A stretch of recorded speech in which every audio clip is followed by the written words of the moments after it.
Bismillahirrahmanirrahim. Assalamualaikum warahmatullahi wabarakatuh. Perkenalkan, nama saya Muhammad Milzami Batul Haq, bisa dipanggil Milzam dengan NIM akhir 163. Di sini saya ingin membuat video tentang pembahasan spesifikasi komputer atau laptop untuk memenuhi tugas UTS di mata kuliah Sistem Komputer. Kebetulan laptop yang saya pakai bermerek Lenovo dengan tipe V14 G2 ITL, yang nantinya saya akan menjelaskan perangkat input, perangkat proses, perangkat output, dan perangkat tambahan yang ada pada laptop yang saya pakai. Baiklah, tanpa lama-lama, mari kita masuk ke pembahasan pertama. Oke, kita masuk pada pembahasan pertama tentang perangkat input atau perangkat masukan. Pada laptop yang saya pakai ada beberapa perangkat masukan seperti keyboard, touchpad, dan webcam. Keyboard sendiri menggunakan keyboard tipe membran dengan beberapa multimedia, lalu dilengkapi dengan touchpad ukuran 10 kali 6 cm dan dilengkapi dengan webcam dengan resolusi 1280 kali 720 atau bisa disebut dengan resolusi HD atau full definition dengan 0,3 megapiksel. Baiklah, lanjut pada pembahasan selanjutnya yaitu pembahasan tentang perangkat proses. Mari kita lihat laptop saya menggunakan perangkat proses apa saja. Laptop saya menggunakan prosesor Intel i3 generasi 11 dengan total 2 cores dan 4 thread. Core sendiri adalah inti dari prosesor, di mana prosesor yang saya pakai menggunakan 2 core, yang artinya pemrosesan data akan lebih ringan dan lebih cepat karena ada 2 inti prosesor di dalam satu prosesor yang saya gunakan. Lalu ada 4 thread atau logical processor. Ini merupakan eh, pemecahan dari core agar proses yang dilakukan dapat lebih cepat. Jadi Intel i3 ini sudah termasuk cepat untuk penggunaan proses-proses kantor atau misal bermain game dan editing yang ringan-ringan. Lalu laptop saya menggunakan motherboard bertipe LNVNB 161216. Motherboard ini support mendukung chipset Intel Cornet Lake atau Tiger Lake dan soket prosesor mendukung generasi 10 atau generasi 11 seperti Intel i3, i5, i7 dari keluarga Tiger Lake atau Cornet Lake. Slot RAM-nya mendukung tipe DDR4 dengan kapasitas maksimal hingga 32 GB. Lalu ada slot ekspansi terbatas untuk perangkat yang terintegrasi di laptop, tetapi mendukung slot M2 untuk kartu SSD. Lalu konektor penyimpanan mendukung penyimpanan SATA 2,5 inci dan PCI Express, NVMe Express, dan SSD.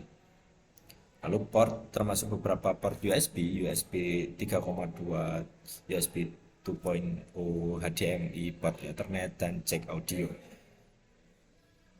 Oke, maksimal kecepatan dari prosesor Intel i3 generasi 11 itu di 4,10 GHz dan Jet 6 MB Intel Smart Jet. Nah, itu yang ada pada laptop saya. Untuk RAM-nya di 4 GB.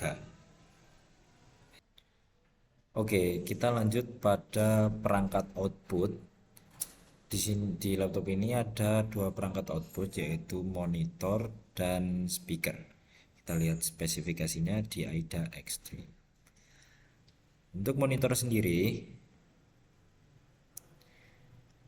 bermodel B140 XTN 07,7 dengan tampilan besar 309 mm kali 173 mm atau 13,9 inch. Lalu dengan rasio gambar 16:9. Ini spek monitornya. Diproduksi oleh AUO ya. Spek lengkapnya ada di sini. Layar LED Light Animation Diode. Nah, ini layarnya itu pakai LED dengan 14 inch. Ini lebar semuanya 14 inch, tapi untuk tampilan maksimalnya itu di angka 13,9 inch. Full HD 1920 kali 1080, anti glare dan 60 Hz refresh rate. Refresh rate itu yaitu berapa kali gambar berganti setiap detiknya. Ini kan 60 Hz. 60 berarti 60 kali gambar itu berganti dalam per detiknya. Jadi ini udah smooth banget ya. Terus speakernya di speaker oleh stereo speaker 1,5 watt kali 2 Dolby Audio ya. Kalau di AIDA ini kita lihat multimedianya. Nah, pakai Microsoft Wavetable Synth, pakai speaker Realtek R Audio, right? Speaker Realtek R Audio, mikrofon array smart. Nah, itu spesifikasi audio dan monitor sebagai output di laptop yang saya gunakan. Oke, pembahasan yang selanjutnya kita akan membahas tentang perangkat storage atau perangkat penyimpanan. Kita akan melihat laptop saya menggunakan penyimpanan SSD atau NVMe. Kita akan lihat di di sini drive 1 menggunakan NVMe, UMSI dan lain seterusnya ini dengan kapasitas maksimal 238 GB.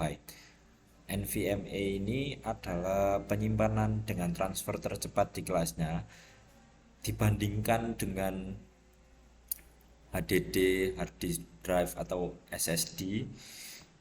NVMe ini tergolong cepat karena bedanya dengan SSD dan HDD, dia tidak menggunakan transmisi SATA atau langsung dicolokkan pada motherboard, sehingga kecepatan yang diperoleh itu lebih cepat daripada SSD dan HDD.